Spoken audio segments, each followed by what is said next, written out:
हो कि zoom in चाहिँ भन्नुभयो? सरी।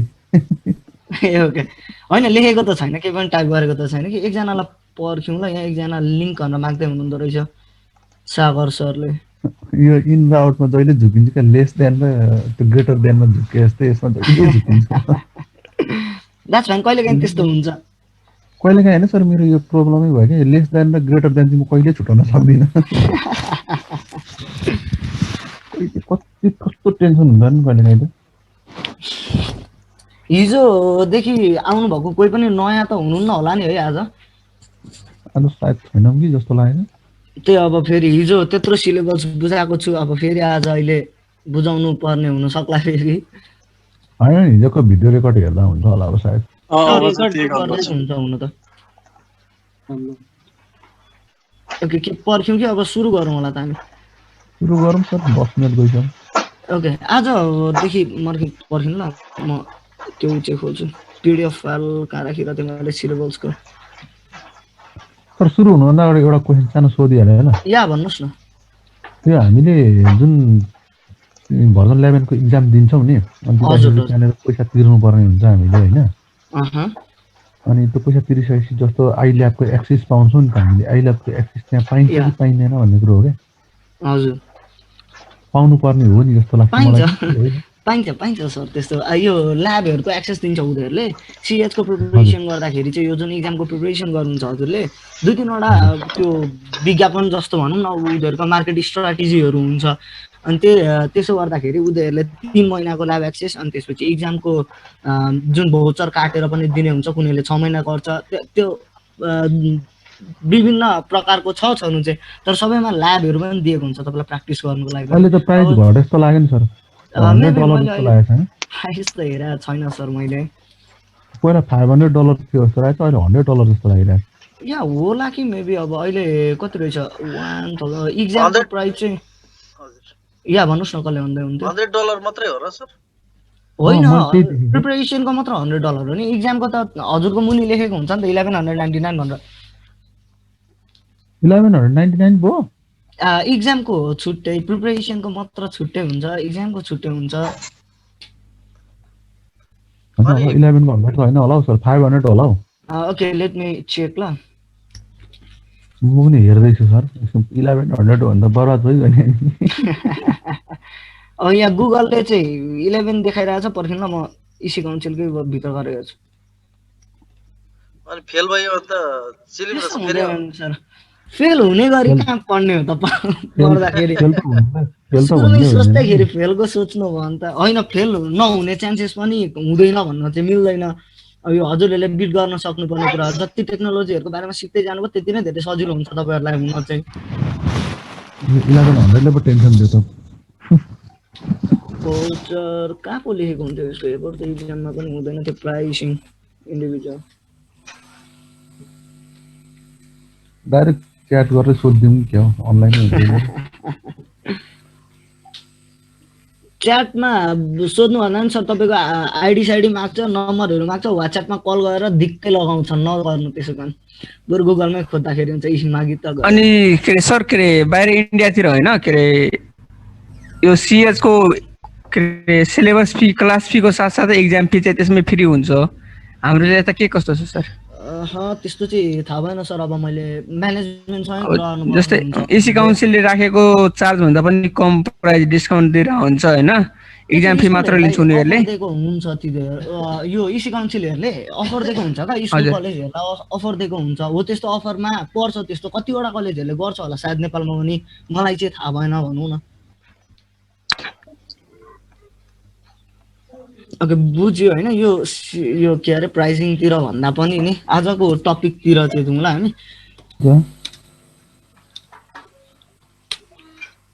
Recording sir. ओके, पर्खिनु ल।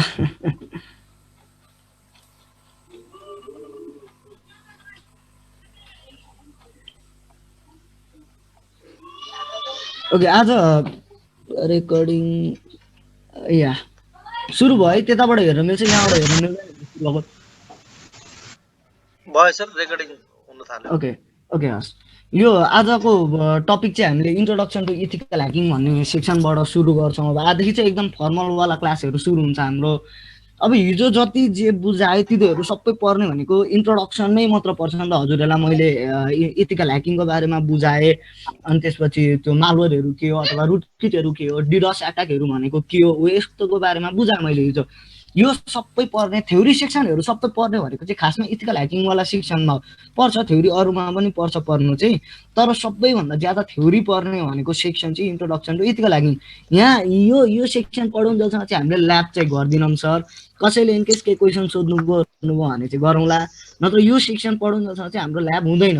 अब यसमा पढ्ने चाहिँ के त भन्दाखेरि हिजो ओके म इथिकल ह्याकिङबाटै सुरु गरौँ कि हिजो हुनुभएकोलाई हिजो कोही हुनुहुन्न थियो यहाँ मध्ये?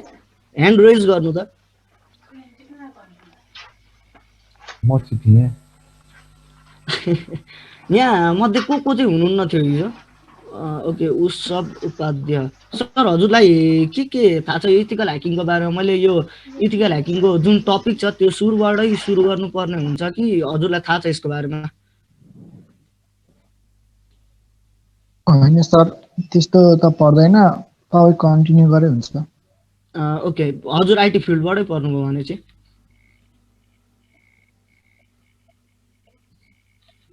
ओके माइक म्युट गर्नुभयो। सपोज ल अब एकदम त्यो हिजोको जस्तो डेप्थमा गरेर नबुझौँ ब्ल्याक एट ह्याकर भनेको के हो यता त्यता गरेर, जस्ट लिस्ट आउट र म पोइन्ट्सहरू जुन जुन हामीले सम्झिनु पर्ने हुन्छ यो इन्ट्रोडक्सन टु इथिकल ह्याकिङ भन्ने सेक्सनमा जुन जुन सम्झिनु पर्ने पोइन्टहरू छ म तिनीहरूलाई चाहिँ लिस्ट डाउन गरेर राखिदिन्छु है। एउटा भनेको मेन कुरा भनेको त ह्याकिङ भनेको के हो, ह्याकिङ भनेको के हो भन्ने कुरालाई सबैले आफ्नो डेफिनेसन दिनु सकिन्छ। अब म चाहिँ के भन्छु भने सबैको आफ्नो डेफिनेसन हुन्छ। गुगलमै पनि खोज्नु भने तपाईँहरूले जतिवटा साइटको त्यहाँ लिङ्कहरू आउँछ प्रत्येक साइटमा बेग्ला बेग्लै डेफिनेसन पनि हुनसक्छ ह्याकिङको बारेमा। म चाहिँ के भन्छु भने सेक्युरिटी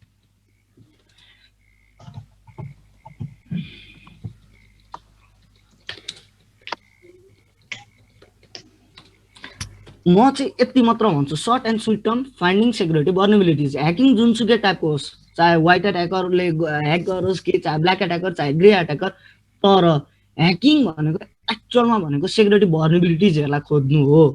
सेक्युरिटी भर्नेबिलिटिज भन्ने बित्तिकै त्यसमा मान्छेलाई कसरी म्यानिपुलेट गर्ने पनि पर्न सक्छ, सिस्टमहरू कसरी बाइपास गरेर अथवा फायरवालहरू कसरी बाइपास गर्नेहरू पनि पर्न सक्छ, एउटा सर्भर कम्प्लिट सर्भरलाई कसरी टेक ओभर गर्ने त्यो पनि पर्न सक्छ, चाहे एन्ड्रोइड एप्लिकेसन होस् चाहे आइओएस एप्लिकेसन्सहरू होस्, यिनीहरूबाट भर्नेबिलिटिजहरू भेटेर कसरी युजरको एकाउन्ट टेक ओभर गर्ने पनि हुनसक्छ। पर्ने भनेको सबै यिनीहरू ह्याकिङमा पर्छ, किनकि यो सबैले गर्ने के चाहिँ हो त भन्दाखेरि सेक्युरिटी भर्नेबिलिटिजहरू खोज्ने हो नि त। सेक्युरिटी भन्ने बित्तिकै आइटीकै टेक्नोलोजीकै मात्र सामान आउँछ भन्ने हुँदैन। सेक्युरिटी सबैभन्दा ठुलो होल कुनै पनि कम्पनीमा सबैभन्दा ठुलो होल आफ्नै इम्प्लोइलाई भनेर ठान्छन् मान्छेले। यो एकदम ट्रुथफुल कुरा हो, किनकि सिस्टम तपाईँहरू जतिसुकै सेक्युर बनाउनुहोस्, इनकेस तपाईँको इम्प्लोइ नै स्टुपिड छ, कसैलाई एक्सेस त्यत्तिकै दिन्छ भने त्यो त तपाईँको इम्प्लोइको खराबी भयो हो। त्यस्तो केसहरू पनि कतिचोटि हुनसक्छ। त्यही भएर मान्छेलाई पनि म्यानिपुलेट गरेर मान्छेहरूकोबाट पनि बाइपासहरू गरेर हामीले फिजिकल सेक्युरिटीहरू होस् कि अरू जुनसुकै सेक्युरिटी होस् खोजेर चाहिँ कुनै पनि एक्सप्लोइट्सहरू अथवा त्यो भर्नेबिलिटिजहरू भेट्नुलाई नै चाहिँ ह्याकिङ भनिन्छ। सर्ट एन्ड स्विट टर्ममा भन्नुपर्दा यति भयो। ओके, टाइप अफ ह्याक गर्ने मान्छेहरू त धेरै टाइपको हुन सक्ला। ह्याकरको टाइपहरू चाहिँ कतिवटा हुन्छ त भन्ने कुरा हुन्छ। एउटा भनेको चाहिँ व्हाइट एट ह्याकर हुन्छ, अर्को भनेको ब्ल्याक एट ह्याकर हुन्छ, अर्को भनेको ग्रे एट ह्याकर। हिजो मैले धेरैवटा पोइन्टहरू भने, यी तिनवटालाई नै मात्र म मेन पोइन्ट मान्छु भनेर मैले हिजो पनि भनिरहेको थिएँ। मैले यी तिनवटा मात्र लिस्ट डाउन गरेँ। 3 प्रकारको ह्याकरहरू हुन्छन्, white hat hacker, black hat hacker र grey hat hacker. White hat hacker भनेको चाहिँ यस्तो एउटा प्रकारको ह्याकर हो जसले चाहिँ लमा बसेर अथवा विथ फुल पर्मिसन काम गर्ने गर्छ। यिनीहरू पर्मिसन बेगर काम गर्दैनन्। कुनै पनि क्लाइन्टहरू आउँछ रिटर्न पर्मिसन देला, नत्र भर्बल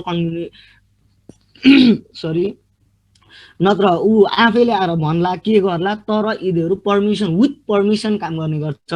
त्यस्तो टाइपको क्याटेगोरीहरूमा पर्ने भनेको चाहिँ व्हाइट एट्याकरहरू हो। त्योदेखि आउँछ अर्को ब्ल्याक एट्याकर। ब्ल्याक एट्याकर भनेको चाहिँ यस्तो एउटा क्याटेगोरीको ह्याकरहरूलाई भनिन्छ जुनले चाहिँ पर्मिसन बेगरै काम गर्छन्।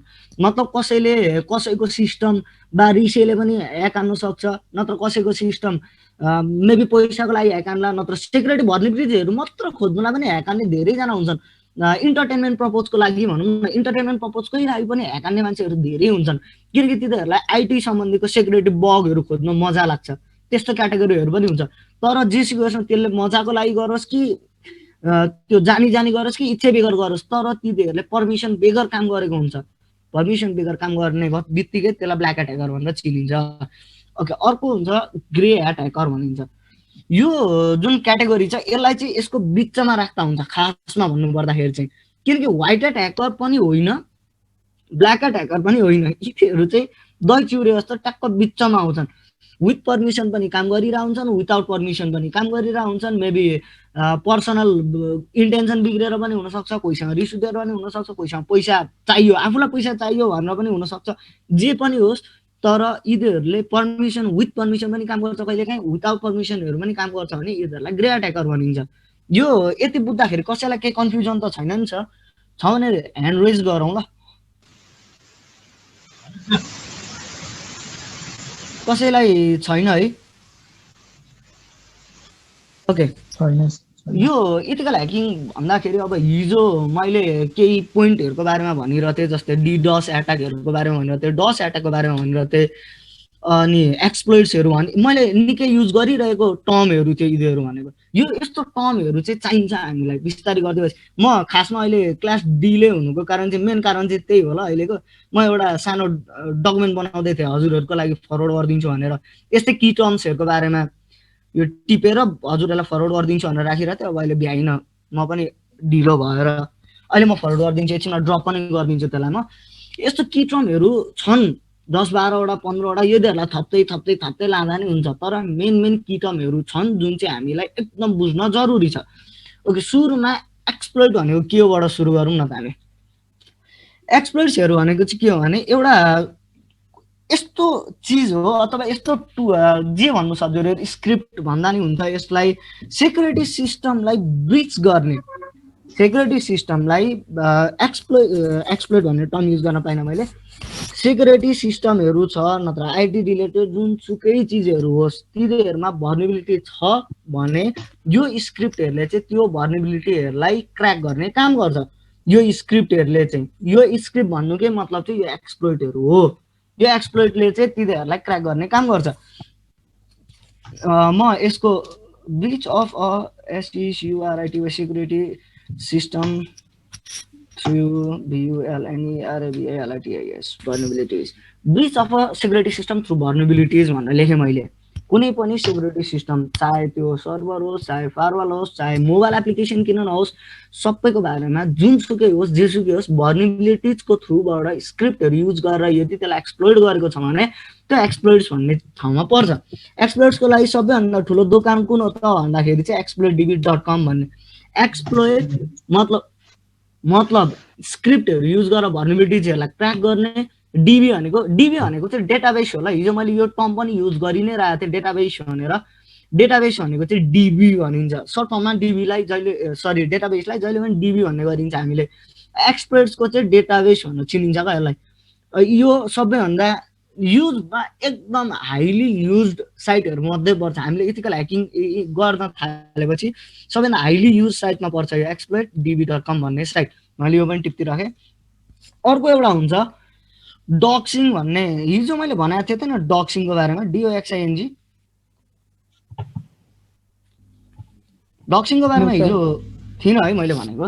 ओके, डक्सिङ भनेको चाहिँ कस्तो चिज, एउटा यस्तो की टर्म हो जुनले चाहिँ के बुझाउँछ भने कुनै पनि मान्छेको बारेमा होस् या त कम्पनीको बारेमा होस्, प्राय जस्तो चाहिँ एउटा इन्डिभिजुअल एउटा मान्छेलाई तोकेर यदि त्यसको पर्सनल इन्फर्मेसनहरू चाहिँ पब्लिकली एभाइलेबल हुने गरी यदि इन्टरनेटमा नत्र अरू जहाँ पनि सोसियल मिडिया होस् कि अरू जुनसुकै सोर्सेसहरूमा होस् अपलोड गरिन्छ या त पोस्ट गरिन्छ भने त्यसलाई डक्सिङ भन्छ।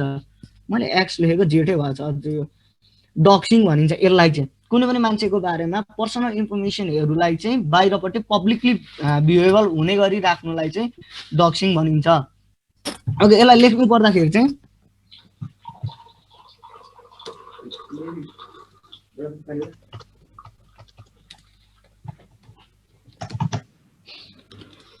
म पठाइदिन्छु सर कसले टाइप गर्दै हुन्छ जस्तो लाग्यो म पठाइदिन्छु यिनीहरू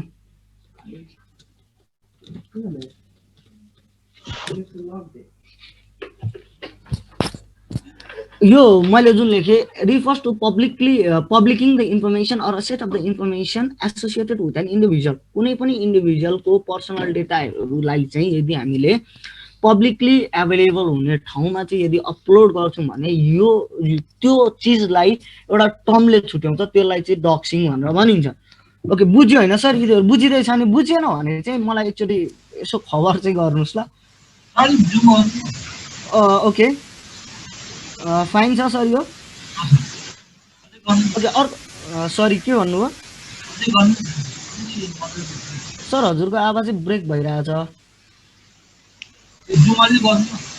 ओके अझै भयो ओके पेलोड भनेको चाहिँ यस्तो एउटा सानो सेक्सन अथवा कुनै पनि मेबी यसमा पर्ने भनेको हेक्साडेसिमल भ्यालुहरू पनि हुन सक्ला मेबी बाइनरी भ्यालुहरू पनि हुन सक्ला नत्र सानो स्क्रिप्टहरू पनि हुन सक्ला जेसुकै होस् यसले गर्दाखेरि चाहिँ यो जुन एक्सप्लोइटहरू थियो यो एक्सप्लोइटहरूलाई काम गर्नेसम्म बनाउँछ यो एक्सप्लोइट्सहरूलाई काम गर्ने अथवा यो एक्सप्लोइट्सको थ्रुबाट अरू चिज काम अराउने गरी बनाउनुको लागि चाहिँ हामीले पेलोडहरू युज गर्छौँ पेलोड भनेको चाहिँ एउटा सानो सेक्सन हो डेटाको या त इन्फर्मेसनको जुन चाहिँ हामीले एक्सप्लोइट्सहरूमा युज गरेर अरू थप काम गर्ने काम गर्छौँ प्रायः जस्तो चाहिँ यसले गर्दाखेरि चाहिँ मालिसियस एक्टिभिटीहरू गरिन्छ भन्छ भन्नाले मालिसियस भन्नाले हार्मफुल एक्टिभिटी है हार्मफुल एक्टिभिटीहरू त्यो काम गर्नुको लागि चाहिँ हार्मफुल एक्टिभिटिजहरू चाहिँ काम गर्नुको लागि चाहिँ हामीले पेलोडहरू युज गरिन्छ भनिन्छ कुनै पनि एक्सप्लोइटहरूले काम गरेन भने हामीले पेलोडहरू चेन्ज गरेर अथवा त्यो पेलोडहरूलाई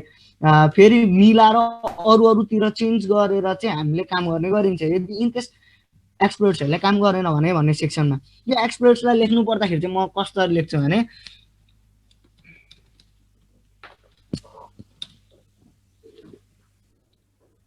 your internet is unstable sir बुझिराखिया छ मेरो आवाज मेरो इन्टरनेट अनस्टेबल भनेर भन्दैछ यहाँ पछाडिपट्टि आएको त हजुरले नै देख्नुभयो होला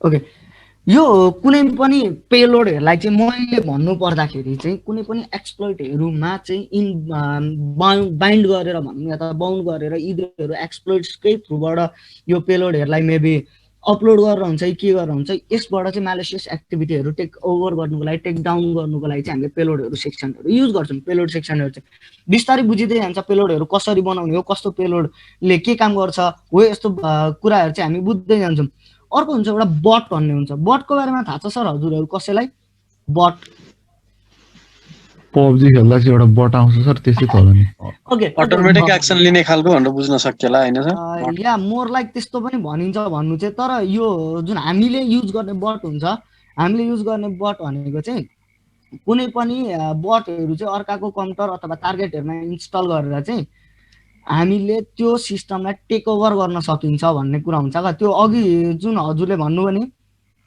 एक्जिक्युसन अफ ट्याक्सेस भनेर नि लेखेँ मैले जुन हजुरले भन्नुभयो अगाडि नै प्रिडिफाइन्ड वाला ट्याक्सेसहरू पनि टेक ओभर गर्न सकिन्छ मतलब तिनीहरूलाई वेल कोड गरेर कुनै पनि सिस्टममा पसेर चाहिँ यिनीहरूले एक हदसम्मको आफैले काम गर्न सक्ने क्षमता हुन्छ बट्सहरूमा भन्नुको मतलब मैले कुनै पनि बट कसैकोमा हालिदिएँ भने त्यही बटले चाहिँ एउटा पाथ वे जेसुकै भन्नुहोस् पाथ वे अथवा जेसुकै भन्दा पनि त्यो सिस्टमसम्म मलाई छिर्नुको लागि ब्याकडोरहरू समेत बनाइदिने काम गर्छ बटहरूले गर्दाखेरि बटहरूको कारणले गर्दाखेरि चाहिँ त्यो पोसिबल हुन्छ भनौँ न अर्को एउटा हुन्छ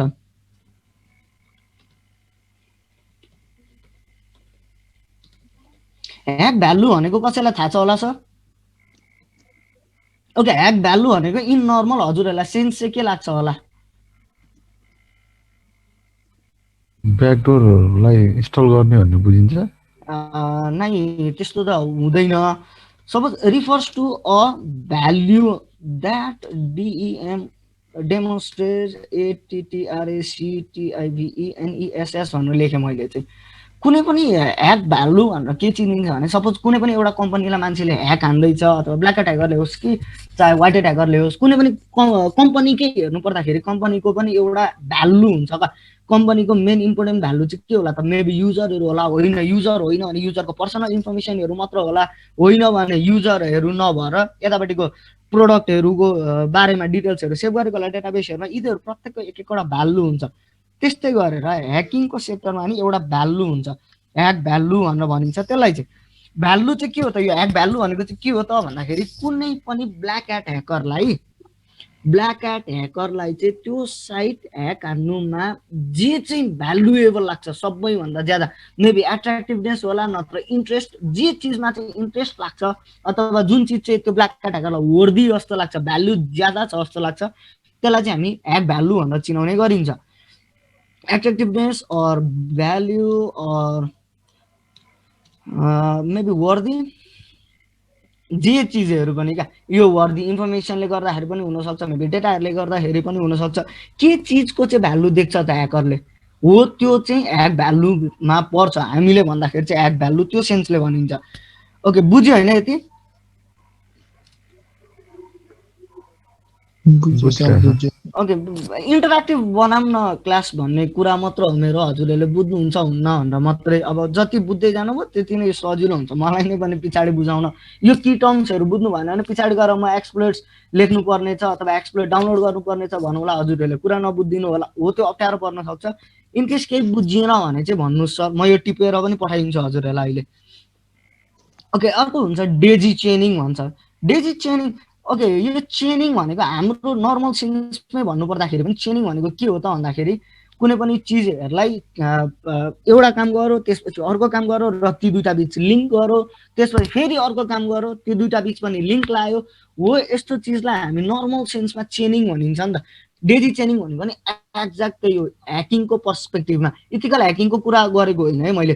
यो कुनै चिजहरू पनि लेखिरहेको छु भने यो की टर्म्सहरू यो इथिकल ह्याकिङको पर्सपेक्टिभबाट भनेको होइन मैले, नर्मल ह्याकिङको पर्सपेक्टिभबाट भनेको। इथिकल ह्याकिङ, ब्ल्याक ह्याट ह्याकिङ, त्यो जेसुकै होस् डजन्ट म्याटर, सबैमा युज हुने भनेको यही कुराहरू हो, जहिले पनि युज हुन्छ। यसलाई चाहिँ के भनिन्छ भने sequential PROCESS process of several hacking भनेर लेख्दा हुन्छ मैले, सेभरल ह्याकिङ और ATTACKING अट्याकिङ, ATTMPTS एटेम्प्ट्स, यति लेख्दा भइगयो। कुनै पनि प्रोसेसहरू जस्तै सपोज यो ड्र गर्ने ठाउँ पनि आउँछ, ड्र या देखिन्छ देखिँदैन भन्नुहोस् ल सरहरू।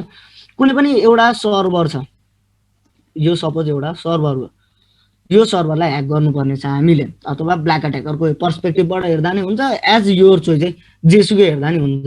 म यहाँ छु, मैले हिजो भनिरहेको थिएँ एक दुईवटा एट्याक मेथडहरू जस्तै XSS, अनि त्यसपछि आउँछ SQL इन्जेक्सनहरू आउँछ, हो यस्तो भनिरहेको थिएँ, DDoSहरू आउला, मेबी DDoSहरू पनि आउला, जेसुकै होस्। यो XSXबाट एउटा चिजहरू भेला गर्छु म, अथवा पब्लिकली एभाइलेबल इन्फर्मेसनहरू गरेर म जुन त्यो हाम्रो फुटप्रिन्टिङमा पर्छ तिनीहरूबाट एउटा सबै इन्फर्मेसनहरू ग्यादर गर्छु। यहाँ इन्फर्मेसनहरू आयो भने अरू अब एट्याकहरू मेथडहरू चाहिँ म टेक गर्दै जान्छु, काम गर्दै जान्छु, एट्याक मेथडहरू युज गर्छु, एट्याक मेथड युज गर्छु, यो र यो एट्याक मेथड बिच पनि म लिङ्क लगाउँछु। त्यसरी नै चेन जस्तो बनिन्छ क्या, यो एउटा डिफ्रेन्ट एट्याक मेथड, यो अर्को डिफ्रेन्ट एट्याक मेथड, यो अर्को डिफ्रेन्ट एट्याक मेथड, यो अरू अरू अरू अरू जतिवटा चेन लगाउँदै गइन्छ। यसलाई चाहिँ ह्याकिङको सेन्समा चाहिँ डेजी चेनिङ भनिन्छ। ओके, बुझ्यो होइन यो डेजी चेनिङ भनेको? हुने चाहिँ के होइन, यो ह्याकिङको एटेम्प्ट्सहरू जति पनि हामीले एटेम्प्ट गरिन्छ ह्याकिङको लागि, त्यो जुन जुन जुन जुन एट्याक मेथडहरू युज गर्दै गयौँ तिनीहरूलाई चाहिँ चेन गर्दै जानुलाई मात्र भनिन्छ डेजी चेनिङ। चाहे त्यो नेटवर्कलाई नेटवर्कको एक्सेस गेन गर्नुहोस्, या त सिस्टमको होस्, या त मोबाइल फोनकै किन नहोस्, जुनसुकै जेसुकै हेर्दाखेरि पनि यदि हामीले चेन गर्दै गर्दै गर्दै गर्दै लगेको छौँ भने चाहिँ हामीले त्यसलाई डेजी चेनिङ भनिन्छ। ओके, अर्को पनि मैले टिपिरहेको थिएँ, मैले अरू पनि टिपिरहेको थिएँ, के टिपिरहेको थिएँ हजुरलाई चाहिने कुराहरू ह्याक भ्यालु भएको भर्नेबिलिटिजको बारेमा भनेको छैन होला सायद मैले, या भर्नेबिलिटी भनेको चाहिँ यस्तो एउटा सेक्सनमा पर्छ होइन, भर्नेबिलिटिज भनेको चाहिँ यस्तो एउटा सेक्सनमा पर्छ जुनले चाहिँ कुनै पनि सर्भर या त वेब एप्लिकेसन या त जेसुकै राउटर भनौँ नत्र कुनै पनि एउटा टेक्नोलोजी रिलेटेड साधनमा विक स्पट निकाल्ने काम गर्छ। यसलाई चाहिँ भर्नेबिलिटी भन्छ। कुनै पनि विक स्पट भन्नुको माध्यम चाहिँ के होला त भन्दाखेरि सपोज तपाईँहरूले एउटा वेबसाइट बनाउँदै हुन्छ, सपोज है कुनै पनि एउटा वेबसाइटहरू बनाउँदै नै नत्र सपोज एक्सप्लोइट डिटेल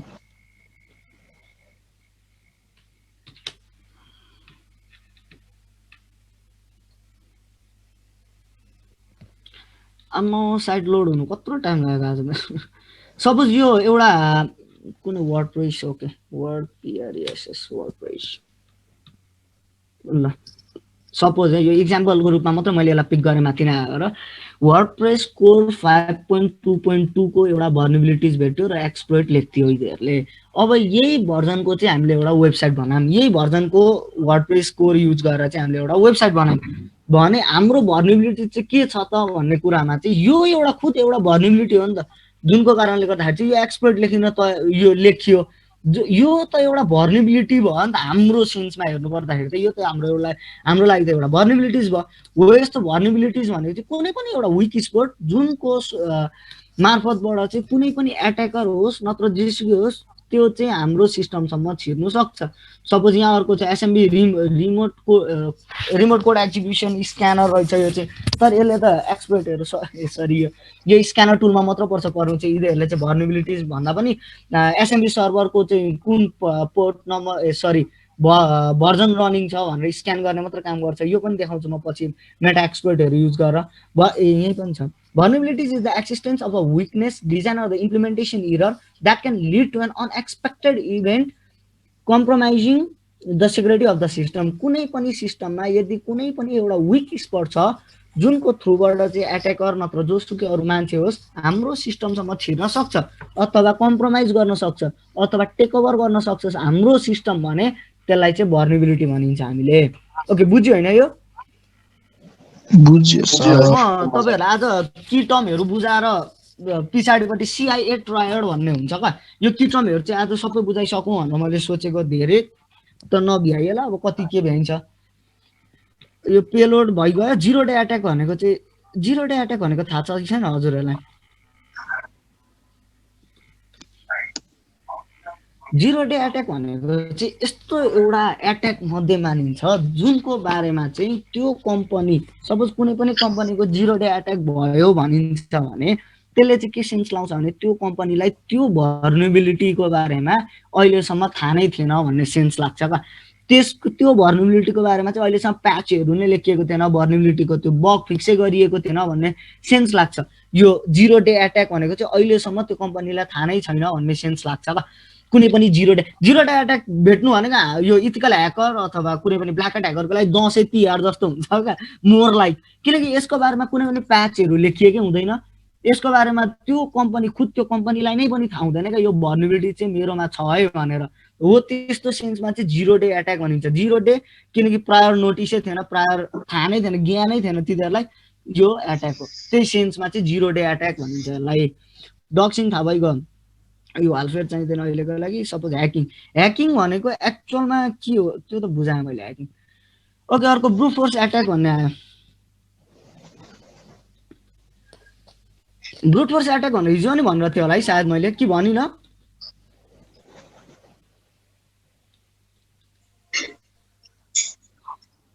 सुनेर त सुनिरहेछ नि है मेरो आवाज? हैन कुरा भएको थियो brute force अट्याकको। Brute force attack भनेको जबरजस्ती अट्याक गर्ने डिक्सनरी अट्याक टाइपको कुरा होला। या मोर लाइक हजुर यही पनि लेखिएको छ, यहीबाट बुझाउँछु नि त म हजुरहरुलाई अहिले पठाइन्छु म यही पनि। Another commonly used hacking terminology to bypass the login pages. कुनै पनि लगइन पेजहरुमा जुनमा चाहिँ पोस्ट डेटाहरु पठाइन्छ नि त्यसमा चाहिँ ब्रुट फोर्स हान्ने काम गरिन्छ। खासमा पोस्ट गेट, यो पोस्ट गेटहरुको बारेमा थाहा छ सर हजुरहरुलाई? थाहा छैन म बुझाइन्छु। थाहा छैन sir. Okay get post delete हुन्छ अर्को। डिलिट पुट कसलाई थाहा छ भन्दै हुनुहुन्छ कुन सरले हो होइन त्यसै हेर्दै चाहिँ भनेर ए ओके ओके यो कहाँ चाहिँ हुन्छ ल यो सपोज प्याकेट हेडरमा हुन्छ भनिन्छ का यो यिनीहरू सबै HTTP को प्याकेट हेडरमा हुन्छ भनिन्छ सपोज एउटा कुनै पनि एउटा साइट खोले मैले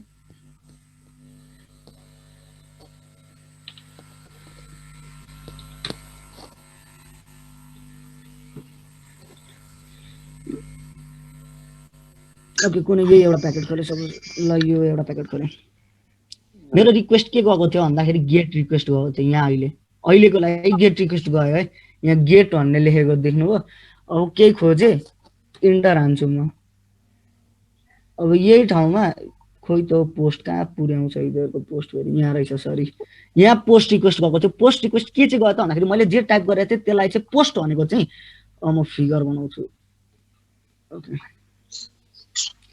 गेट रिक्वेस्ट भनेर हानिन्छ भने चाहिँ गेट रिक्वेस्ट भनेको चाहिँ सपोज यो हाम्रो सिस्टम भयो यो सर्भर भयो गेट रिक्वेस्ट भनेको चाहिँ मलाई फिर्ता चाहियो भनेको का यतापट्टि ब्याक दिन्छ यताबाट रिक्वेस्ट जान्छ गेट रिक्वेस्ट भनेर गयो यताबाट सर्भरले ब्याक गर्छ गेट रिक्वेस्टलाई रेस्पोन्स गर्छ अथवा गेट रिक्वेस्ट भनेको मलाई फिर्ता चाहियो भन्ने सेन्स लाग्छ यसले पठाएको कस्तो हुन्छ पोस्ट रिक्वेस्ट भन्नुहुन्छ त्यही ठाउँमा पोस्ट रिक्वेस्ट भनेको चाहिँ सपोज एउटा यो सर्भरसँग हामीले पोस्ट रिक्वेस्ट फाल्यौँ भने चाहिँ यसले चाहिँ के भनेको भने मैले डेटाहरू चाहिँ सबमिट गरेको छु है तेरो फर्म फिल गरेर मैले डेटाहरू सबमिट गरेको छु भन्ने सेन्स लाग्छ यतिखेर हामीलाई यो मेसेज ब्याक आओस् नआओस् फरक हुँदैन किनकि हामीले पोस्ट रिक्वेस्ट गरेको यो डेटा उहाँसम्म पुग्छ अब त्यही पोस्ट रिक्वेस्टमा जस्तै अहिले यो पोस्ट रिक्वेस्ट जुन मैले गरेको थिएँ यो पोस्ट रिक्वेस्टलाई गुगलले के गर्यो त भन्दाखेरि उसको वेब क्रलरमा युज गर्यो यही टर्मलाई खोज्न खोज्यो गुगलको प्रत्येक डेटाबेसको इन्ट्रीमा छैन केही भेटेन ब्ल्याङ्कै रिटर्न गरिदियो म पर्खी पनि रहेको थिएँ बा पठाउँछ भनेर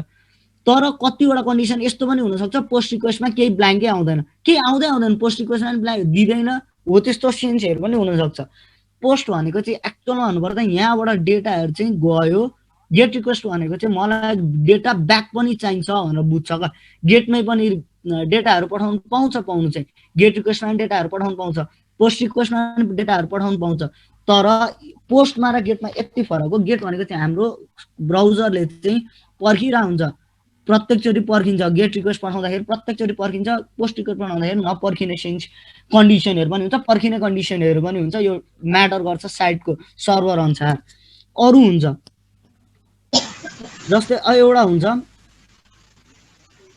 पुट रिक्वेस्ट भन्ने हुन्छ सपोज तपाईहरुले ओके तपाईहरुले मेबी प्रोफाइल ल यो लेख्नु जान्दिन मैले ड्र गर्न सपोज तपाईहरुले प्रोफाइल एडिट गर्नु हो ल प्रोफाइल एडिट गर्नुभयो यो प्रोफाइल एडिट गर्दाखेरि के हुन्छ त भन्दाखेरि तपाईहरुको युजर नेम जान्छ युजर नेम यहाँ युजर नेम थियो होला मेबी यहाँ पासवर्ड थियो होला मेबी यहाँ प्रोफाइल पिक्चरहरु थियो होला मेबी पीपी लेखे मैले यसको लागि यो प्रोफाइल पिक्चरहरु थियो होला तपाईहरुले एडिट गर्नुभयो कुनै एउटा एडिट गर्नुहोस् कि दुईटा एडिट गर्नुहोस् तीनटा एडिट गर्नुहोस् जेसुकै गर्नुहोस् खासमा यो भनेको चाहिँ पोस्ट डेटा हो किनकि यसबाट पोस्ट भएर जान्छ जाँदाखेरि चाहिँ तर यसले अप्सन्स चाहिँ गर्छ का सुरुमा हामीसँग अप्सनहरु चाहिँ के छ भन्ने कुरा हुन्छ त्यतिखेर अप्सनको रूपमा उताबाट सर्भरले रिप्लाई दिन्छ तसँग गेट छ कि मेबी पोस्ट छ कि के छ अब पुटहरु पनि हुन सक्छ कतिवटा कन्डिसनमा डिलिट भन्ने पनि युज हुन्छ कुनै पनि आइटमहरु डिलिट गर्नु पर्यो भने हामी के गर्छौं भन्दाखेरि गेट डिलिट भन्ने रिक्वेस्ट पठाउँछौं हो यस्तो सेन्समा चाहिँ यो प्याकेट हेडरले फरक पार्छ यो जुन अघि प्याकेट हेडरहरु देखाए मैले यो कुराहरुले फरक पार्छ यहाँ मेथड भनेर दिएको हुन्छ पोस्ट मेथड हो यो अहिलेको लागि अब गेट हो भने यही गेट लेख्छ डिलिट भने यही डिलिट लेख्छ हो त्यस्तो सिनारियोहरु पनि हामीले पछाडी हेर्नुपर्ने हुन्छ हामीले प्राय जस्तो युज गर्ने भनेको चाहिँ ब्रुट फोर्स अट्याक टेक्निकहरु भनेको प्राय जस्तो युज गर्ने भनेको चाहिँ हामीले पोस्ट डेटामा गरिन्छ किनकि पोस्ट डेटामा भनेको हामीले प्राय जस्तो लगइन फर्महरु देखिने भनेको पोस्ट डेटामा गेटमा पनि हुन्छ नहुने होइन तर हामीले पोस्टमा प्राय जस्तो साइटहरुले फर्महरु सबमिट कसले के भन्नुभएको सर हेलो सुजन सर हजुर हजुर हजुर हजुरको माइक अन थियो कि इन्टेन्सनली नै हो हजुर यहाँ होइन माइक त अन छ सर ए होइन आई मिन हजुरको आवाज आइरहेको थियो कि अनि त्यो भएर सोध्नुलाई हो कि भनेर ए होइन होइन ए ओके हस् कुनै पनि हामीले ब्रुट फोर्स अट्याकहरु युज गर्दाखेरि चाहिँ किन पोस्ट डेटामा गर्छौं भन्ने पनि सिनारियोहरु आउन सक्छ कुनै कुनै सिचुएसनमा चाहिँ लगइन फर्महरु गेट रिक्वेस्टबाट पनि सबमिट गरिरहेको भेटिन्छ का लगइन फर्महरुमा म्याक्सिमम युज गर्ने भनेको ब्रुट फोर्स भनेको एकदम लगइन पेजेसहरुमा मात्र हुन्छ म्याक्सिमम सिनारियोमा युज गर्ने भनेको चाहिँ, किनकि हामीलाई त्यो युजरको क्रेडेन्शियल चाहिएको हुन्छ, आइडी पासवर्ड चाहिएको हुन्छ, हामीले ब्रुट फोर्स टेक्निकहरु युज गर्छौं, पासपोर्ट र्यान्डम गेस गर्छौं, त्यो मध्ये पर्यो भने पर्यो, परेन भने परेन। यही पनि लेखेको छ is a trial and error method. Trial गर्ने हो, ट्राई गर्ने हो, भेट्यो भने भेट्यो, भेटेन भने भेटेन। हाम्रो डिक्सनरी जुन तरिकाको छ त्यही तरिकाको चेन्जेसहरु बढ्छ। अहिलेसम्मको सबैभन्दा ठूलो डिक्सनरीहरु मध्ये मानिने भनेको चाहिँ rockyou.txt भन्ने छ। म्याक्सिमम युज पनि प्रायले त्यही नै युज गर्छ rockyou.txt भन्ने। rockyou.txt भन्ने एउटा वर्ड लिस्ट छ, यो वर्ड लिस्टै प्राय जस्तो युज गर्ने गरिन्छ। यो अरु पनि छ धेरैवटा rockyou.txt भनेर आफ्नो आफ्नो बनाएर पनि हाल्दिएको हुन्छ, हो यो चाहिँ म्याक्सिमम युज हुन्छ। अब अहिले यो 133 MB को मात्रै छ। 133 MB मा तपाईको डेटा अथवा तपाईको जुन टार्गेट पर्सन थियो त्यसको पासवर्ड यहाँ हुन्छ भन्ने पनि त चान्सेस त हुँदैन नि त। यहाँ मध्ये अरु नै पनि त पासवर्ड राखेको हुन सक्छ। वर्ड लिस्ट भनेको चाहिँ सबैभन्दा कमनली युज्ड पासवर्डहरुलाई पिक गरेर राखिएको हुन्छ का वर्ड लिस्टमा चाहिँ। नत्र वर्ड लिस्ट बनाउनु त सम्भवै पनि त हुँदैन सबै वर्डहरुको बारेमा। सबै वर्डहरुको बारेमा वर्ड लिस्ट बनाउन थाल्यो भने त सम्भवै हुँदैन, किनकि एउटा पासवर्डमा ए देखि जेड सम्म 26 वटा भयो, अर्को क्यापिटल ए देखि क्यापिटल जेड सम्म अर्को 26 वटा भयो, 0 देखि 9 सम्म, अनि त्यसपछि स्पेशल क्यारेक्टरहरु हुन्छ, एक्सक्लेमेसन, #, $, जे युज गर्न सक्नुहुन्छ नि त। तपाईहरु आफै प्रोबेबिलिटी चेक गर्नु यसको लागि। 26 अनि त्यसपछि 10 वटा नम्बर प्लस गर्नु, अनि त्यसपछि स्पेशल क्यारेक्टरहरुलाई प्लस गर्नु। यदि प्रत्येक क्यारेक्टरलाई एक अर्काको ठाउँमा स्वैप गर्दै जानु भने कति लामो वर्ड लिस्ट बनिन्छ होला। मेबी टीबी हैन पीबी मा बनिन्छ होला, सायद पेराबाइटमा बनिन्छ होला बनिदाखेरि पनि वर्ड लिस्टहरु। हो त्यस्तो सिनारियोहरुलाई हामीले हटाउनुको लागि चाहिँ हामीले वर्ड लिस्टहरु युज गरिन्छ। वर्ड लिस्टहरु मात्र युज गरेर पनि तपाईको पासवर्ड क्र्याक हुन्छ भन्ने हुँदैन।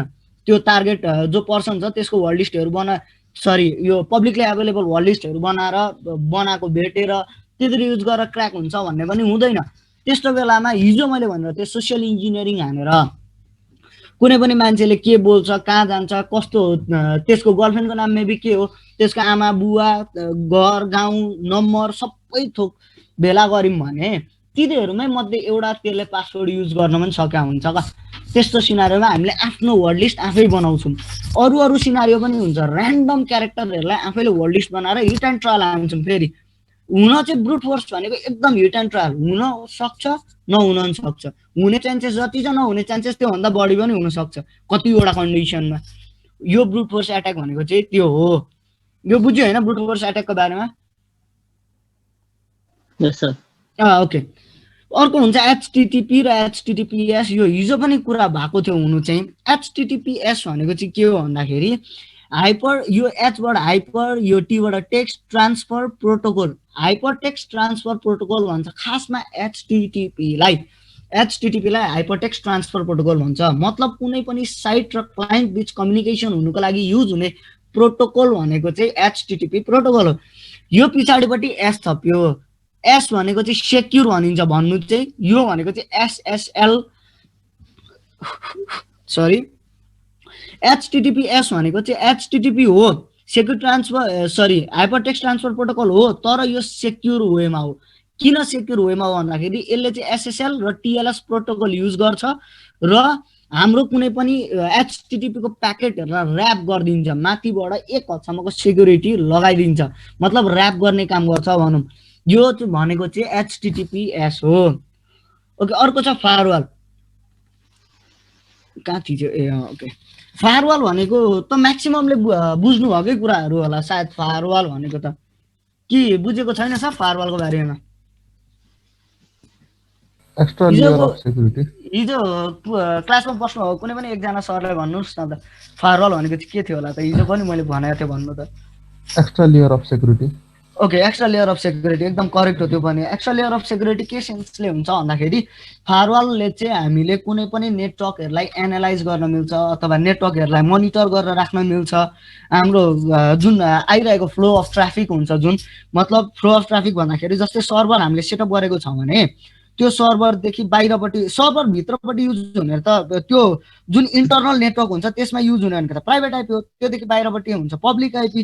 प्राइभेट आइपी र पब्लिक आइपीको बिचमा हुन्छ हाम्रो राउटर अथवा आइएसपी भनौँ, जेसुकै भन्नुहोस्। त्यो बिचमा हाम्रो सर्भर र क्लाइन्टको बिचमा हुने गरी राखिन्छ फायरवाल जहिले पनि म्याक्सिमम सिनारियोमा। फायरवाल भनेको चाहिँ सिस्टम हार्डवेयर पनि हुनसक्छ या त सफ्टवेयर पनि हुनसक्छ। आफ्नो कम्पनीको निड अनुसार तिनीहरूले युज गर्छ, जस्तो युज गर्नु मन लाग्यो त्यही युज गर्छ। मतलब कुनैले हायर सेक्युरिटीहरूको लागि बेचिरहन्छ, जस्तै अब फायरवाल बाई सिस्को भन्न खोज्दा हुन्छ। फायरवाल सिस्कोले आफ्नै हार्डवेयर फायरवालहरू प्रोभाइड गर्ने काम गर्छ। सिस्को सेक्युर फायरवाल, अरू कम्पनी पनि छ। सिस्को बेस्ट फायरवाल भन्दा हुन्छ, बेस्ट फायरवाल हार्डवेयर। यहाँ कतिवटा कम्पनीहरू आउँछ, प्रत्येकले आफ्नो फायरवाल यो हार्डवेयरहरू बेचिरहेको हुन्छ। सफ्टवेयरहरू पनि हुन्छ यसको, स्मल बिजनेसहरूको लागि पनि हुन्छ, लार्ज बिजनेसहरूको लागि पनि हुन्छ। सिस्कोले नै पनि आफ्नै सफ्टवेयर फायरवालहरू बेचिरहेको हुन्छ। हो यस्तो सिनारियोहरूमा चाहिँ हामीलाई अब जुन निड छ हार्डवेयर चाहिएको हुँदा नि हार्डवेयर युज गर्ने, सफ्टवेयर चाहिएको छ भने सफ्टवेयर युज गर्ने। यदि तपाईँहरूको कम्पनीमा एकदम ग्रेट कोडरहरू छ भने, डेभलपरहरू छ भने तिनीहरूलाई आफ्नै फायरवाल बनाउनलाई भन्ने। आफ्नै फायरवाल बनाउँदाखेरिको फाइदा के हुन्छ भने हामीले प्रत्येक जस्तो मन लाग्यो त्यस्तो तरिकाले हामीलाई डेटाहरूलाई म्यानिपुलेट समेत गर्न मिल्छ, ट्राफिक एनालाइज गरेर म्यानिपुलेसन पनि गर्न मिल्छ। त्यस्तो सिनारियो पनि हुनसक्छ। जुनसुकै सिनारियो भने फायरवाल भनेको सेक्युरिटी सिस्टमलाई एक हदसम्म लेभल अप गर्नुको लागि युज हुन्छ। यहाँ डिफिनेसन खोजिरहेको थिएँ मैले एउटा राम्रो।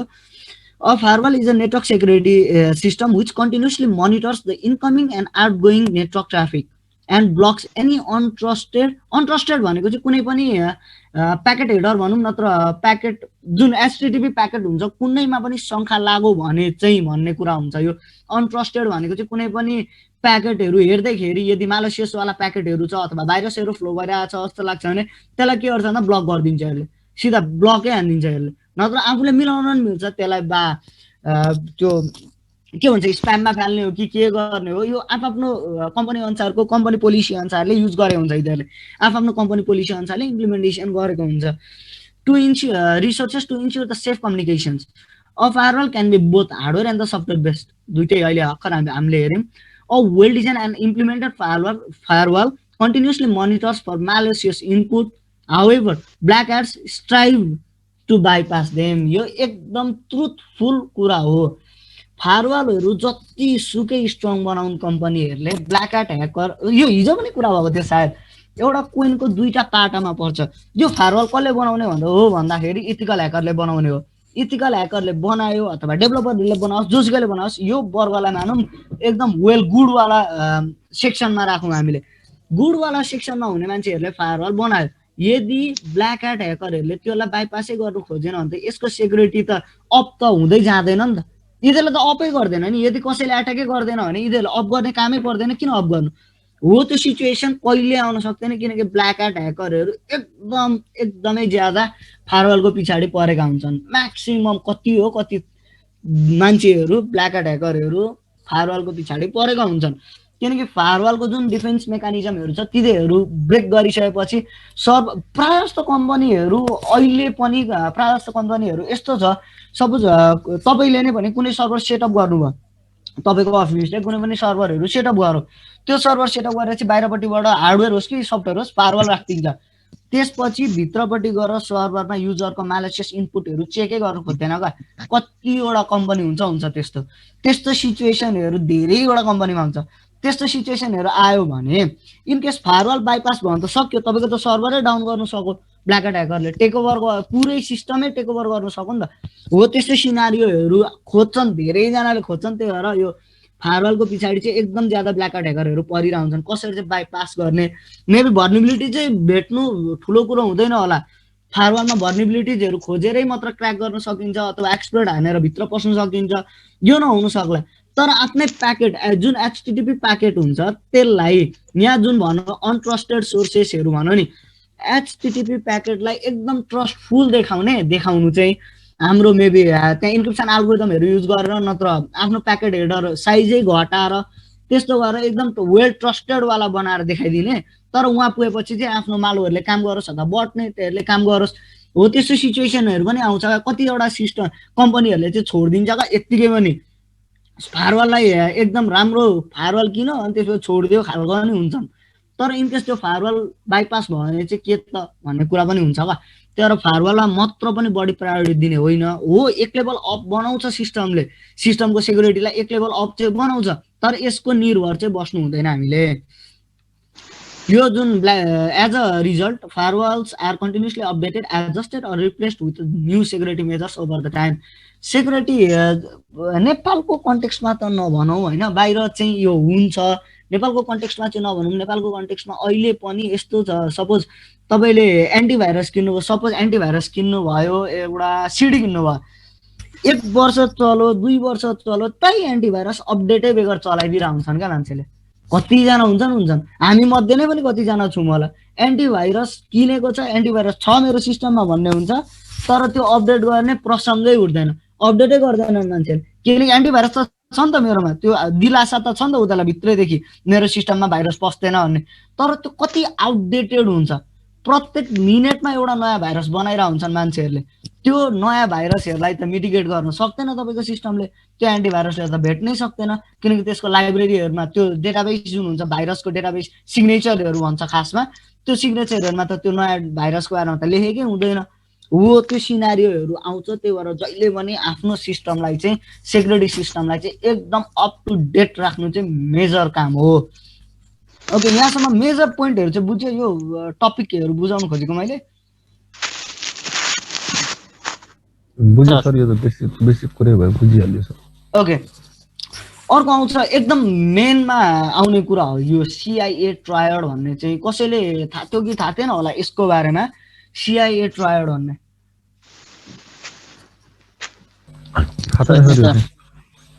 ओके, एउटा CIA ट्रायड भनेको चाहिँ यस्तो भन्छ भन्नु चाहिँ, अब यहाँ चाहिँ एउटा सर्कल्सहरू खोजेर मैले गरेँ, देखाउनु चाहिँ यसलाई के भन्छ भने, यो CIA भनेको चाहिँ एउटा ट्रायङ्गलको 3टा कुना हो भन्छ। यो जस्तो एउटा ट्रायङ्गल भयो भने यो ट्रायङ्गलको प्रत्येक एउटा कुना चाहिँ C हो, सपोज यो I हो, सपोज यो A हो, सपोज यो 3टा कुना भनिन्छ। एउटा ट्रायङ्गल कम्प्लिट हुनुको लागि त कम्प्लिट 3टै कुना चाहियो नि त। यो ट्रायङ्गल भित्र चाहिँ के पर्छ भन्दाखेरि सेक्युरिटी भन्ने कुरा पर्छ क्या। यदि 3टै कुरालाई हामीले वेल तरिकाले मिलाउन खोजेको छैन, एउटालाई चाहिँ मिस गऱ्यौँ अथवा एउटालाई चाहिँ हामीले विक छोडिदिउँ भने यो ट्रायङ्गल कम्प्लिट हुँदैन भन्छ। जहिले पनि सेक्युरिटी सिस्टममा यो कन्सेप्ट एकदम धेरै युज हुने कुरा। एउटा C भनेको चाहिँ कन्फिडेन्सियाबिलिटी भन्छ, मतलब कुनै पनि युजरको डेटाहरू जुन हुन्छ त्यो त उसको डेटा हो नि त। मतलब कुनै पनि युजरको डेटाहरूलाई चाहिँ तपाईँले सपोज हाम्रो जस्तै आइडी पासवर्ड छ, फेसबुकको आइडी पासवर्ड, तपाईँले लगइन गर्नुभयो, तपाईँले लगइन गर्दाखेरि वाट इफ अर्कै एकाउन्टमा चाहिँ तपाईँ लगइन हुनुभयो, तपाईँको साथीको एकाउन्टमा मानौँ ल सपोज, त्यो त होइन नि त तरिका। किनकि त्यो त्यसको कन्फिडेन्स जुन थियो, त्यो कन्फिडेन्सियाबिलिटी जुन त्यो डेटाहरूको त्यसको प्राइभेसी भन्ने चिजहरू जुन हुन्थ्यो त्यो त हनन भयो नि त। यो कुरा मेन्टेन गर्ने भनेको चाहिँ कन्फिडेन्सियाबिलिटीले हो। प्रत्येक डेटा त्यसकै युजर जतिजनालाई देखाउनु पर्ने एकदम वेल नोनवाला युजरहरू छन् तिनीहरूलाई देखाउने काम केले गर्छ भन्दा कन्फिडेन्सियाबिलिटीले। एउटा ट्रायङ्गलको यो एउटा भाग एउटा कुना बन्ने हो। ओके, यतिले गर्दाखेरि अर्को हुन्छ एक्सेसिबिलिटी भन्छ अथवा इन्टेग्रिटी, जुनसुकै पर्दा हुन्छ। इन्टेग्रिटी भनेको चाहिँ के हो भने कुनै पनि युजरको डेटा, सपोज तपाईँले कुनै पनि फाइल सिस्टमहरूलाई ब्याकअप गर्नुभयो, तपाईँको ब्याकअप गरेको डेटा चाहिँ सपोज तपाईँले एउटा फिल्म अपलोड गर्नुभएको थियो, तपाईँले अपलोड गर्नु ब्याकअप राखिरहनु भयो, अब तपाईँले 1-1.5 वर्ष पछाडि डाउनलोड गर्दाखेरि चाहिँ त्यो इमेज भयो ल मानौँ न, सपोज एउटा भिडियो इमेज बन्यो। भन्नुको मतलब मैले भन्न खोजेको चाहिँ के हो भने तपाईँको फाइल जस्तो अपलोड गर्नुभएको थियो त्यस्तै त तपाईँले फिर्ता पाउनु भएन नि त। तपाईँले त जस्तो अपलोड गर्नुभएको थियो त्यस्तै फिर्ता पाउनु पर्थ्यो। जुन तरिकाको त्यसको वर्किङ मेकानिजम हो, खासमा यो ब्याकअप सर्भरहरूको वर्किङ मेकानिजम के हो भन्दाखेरि जस्तो अपलोड गरो त्यस्तै फिर्ता दिने, या त त्यसको पनि अर्को प्री ब्याकअप बनाएर हुन्छ कि जे गरे पनि त्यो डेटाको जस्तो थियो त्यस्तै तरिकाले फिर्ता दिने सेन्स लाग्छ। तर इन केस तपाईँको फाइल चाहिँ अपलोड भयो सर्भरमा अपलोड हुने बित्तिकै तपाईँको डेटै चेन्ज हुन्छ, फाइलै चेन्ज हुन्छ भने यो त इन्टिग्रिटी मेन्टेन गरेको त भएन नि त। त्यो फाइलको त इन्टिग्रिटी मेन्टेन भएन। यो फाइलको इन्टेग्रिटी मेन्टेन नहुने बित्तिकै हाम्रो सेक्युरिटी सिस्टममा पनि ब्रिचेसहरू आउन सक्छ। मतलब CIA ट्रायड ब्रेक हुन्छ, एक हदसम्मको सेक्युरिटी ब्रेक हुन्छ भन्छ। मतलब कम्पनीको रेपुटेसन होस् नत्र जेसुकै होस्, यो एक हदसम्म ब्रेक हुन्छ भनिन्छ यदि इन्टेग्रिटी भएन भने पनि। कन्फिडेन्सियबिलिटी नै त्यति नै इम्पोर्टेन्ट छ। अर्को आउँछ एक्सेसिबिलिटी। एक्सेसिबिलिटी भनेको चाहिँ के हो भन्दाखेरि कुनै पनि तपाईँले डेटाहरू अपलोड गर्नुभएको थियो होला मेबी, नत्र जेसुकै फाइल, फोटो, इमेज, भिडियो, तपाईँलाई के इम्पोर्टेन्ट हुन्छ भन्ने कुरा मलाई त थाहा हुँदैन। मलाई यदि तपाईँले कुनै पनि सामानहरू राख्न दिनुभयो भने त मैले तपाईँलाई जस्तो थियो त्यस्तै फिर्ता दिन सक्नु पर्यो। तपाईँको सामान अरूलाई नदेखाइकन पनि राख्न सक्नु पर्यो र तपाईँको सामान तपाईँलाई जतिखेर चाहिन्छ त्यतिखेर फिर्ता त दिन सक्नु पर्यो मैले। यही हो काम खासमा CIA भनेको चाहिँ। ए भनेको चाहिँ के हो भन्दाखेरि यो एक्सेसिबिलिटी भनेको चाहिँ के भन्दाखेरि तपाईँलाई जतिखेर चाहिन्छ भन्नुको मतलब तपाईँले सपोज ब्याकअप सर्भरमा डेटाहरू एउटा ठुलो अर्गनाइजेसनको कन्सेप्ट लिउँ ल है, सोच्दाखेरि एउटा ठुलो अर्गनाइजेसन छ, तपाईँको एउटा कम्पनी छ, तपाईँले ब्याकअप सर्भर क्रिएट गर्नुभएको थियो ल, सपोज कुनै पनि एउटा ब्याकअप, ल सपोज गुगल ड्राइभमा तपाईँले अपलोड गर्नुभएको थियो तपाईँको ब्याकअप डेटाहरू सबै गुगल ड्राइभमा किनेर त्यसको पेड भर्जनवालाको 2 TB वाला हार्ड डिस्क किनेर अपलोड गर्नुभएको थियो। तर वाट इफ तपाईँको ब्याकअप तपाईँलाई अहिले चाहियो, तपाईँलाई चाहिँ गुगलले के भन्नु भन्दाखेरि तपाईँलाई अहिले हामी दिनै सक्दैनौँ भनौँ, त्यो त होइन नि त तरिका। किनकि ब्याकअप सर्भरको कन्सेप्ट के हो भन्दाखेरि कुनै पनि चिजको है ब्याकअप सर्भर भन्न चाहिँ इक्जाम्पल दिन सजिलो लाग्छ मलाई र मात्रै मैले भनेको, कुनै पनि तपाईँले सोच्न सक्ने सर्भिसेसहरू तपाईँले इच्छा गर्नुभएको बेलामा चाहे पाइएन भने त त्यसको त मतलब रहेन नि त।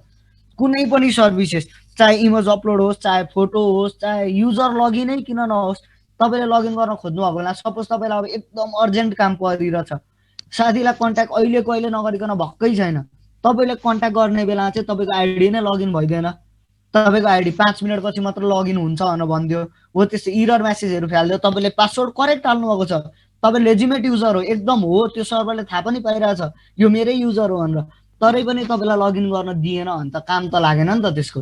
हो यो सबै कन्सेप्टहरू पर्ने भनेको चाहिँ CIA ट्रायडमा भित्र पर्छ। CIA ट्रायडले एकदम ओभरभ्यूबाट अब बुझ्नु पर्दाखेरि चाहिँ के हो भन्दाखेरि तपाईँले इनकेस कुनै पनि सर्भिस चलाउनुहुन्छ कुनै पनि कम्पनीको, जुनसुकै एउटा पिक गर्नुहोस्, तपाईँहरू आफै सोच्नुहोस्, कुनै पनि सर्भिस सपोज मैले अहिले गुगल ड्राइभमा मैले फाइल अपलोड गरेको छु, मैले त्यो फाइल अपलोड गरेको दुनियाँलाई बाँड्दै हिँड्नु पनि हुँदैन, गुगलले मेरो फाइल अरूलाई देखाउनु पनि हुँदैन, यो कन्फिडेन्सियलिटी भन्ने सेक्सनमा पर्यो। मैले जुन फाइल त्यहाँ ब्याकअप गरेको छु त्यो फाइल जस्ताको त्यस्तै मैले फेरि फिर्ता पाउनु पर्यो, इन्टेग्रिटी भन्नेमा पर्यो। र मैले त्यो फाइल जस्तो अपलोड गरेको छु, जस्तोसुकै जतिसुकै ठुलो जिबीको जेसुकै होस्, मलाई खोजेको बेलामा मलाई चाहिएको बेलामा मैले पाउनु पर्यो, त्यो भनेको एक्सेसिबिलिटीमा पर्यो। यो कन्सेप्ट बुझ्यो सर? यो एकदम मेन कन्सेप्ट हो। कसले बुझ्नु भयो, बुझ्नु भएन? हेलो, बुझियो सर, बुझियो एकदम। ओके, CIA ट्रायड भनेको बुझ्यो है? हजुर। या एभाइलेबिलिटी पनि भन्छ। एभाइलेबिलिटी र एक्सेसिबिलिटीको सेन्स एउटै हो। एभाइलेबिलिटी भनेको अब नर्मल भाषामा भन्दाखेरि, अब एभाइलेबल भन्दैखेरि पनि नयाँ नर्मल हाम्रो भाषामै भन्दाखेरि पनि त्यो एभाइलेबल हुनु पर्यो हामीलाई चाहिएको बेलामा भने जस्तो सेन्स लाग्छ। त्यही नै सेन्स लाग्छ एक्सेसिबिलिटीमा पनि, हामीलाई चाहिएको बेलामा चाहिँ हामीले युज गर्न पाउनु पर्यो त्यो भन्ने कुरा हुन्छ क्या। यो दुईटैको कन्सेप्ट एउटै हो। बुझ्यो होइन सर? यो बुझियो एकदम। कसैले केही बुझ्नु भएको छैन भने ह्यान्ड रेज गर्नु त सर एकचोटि।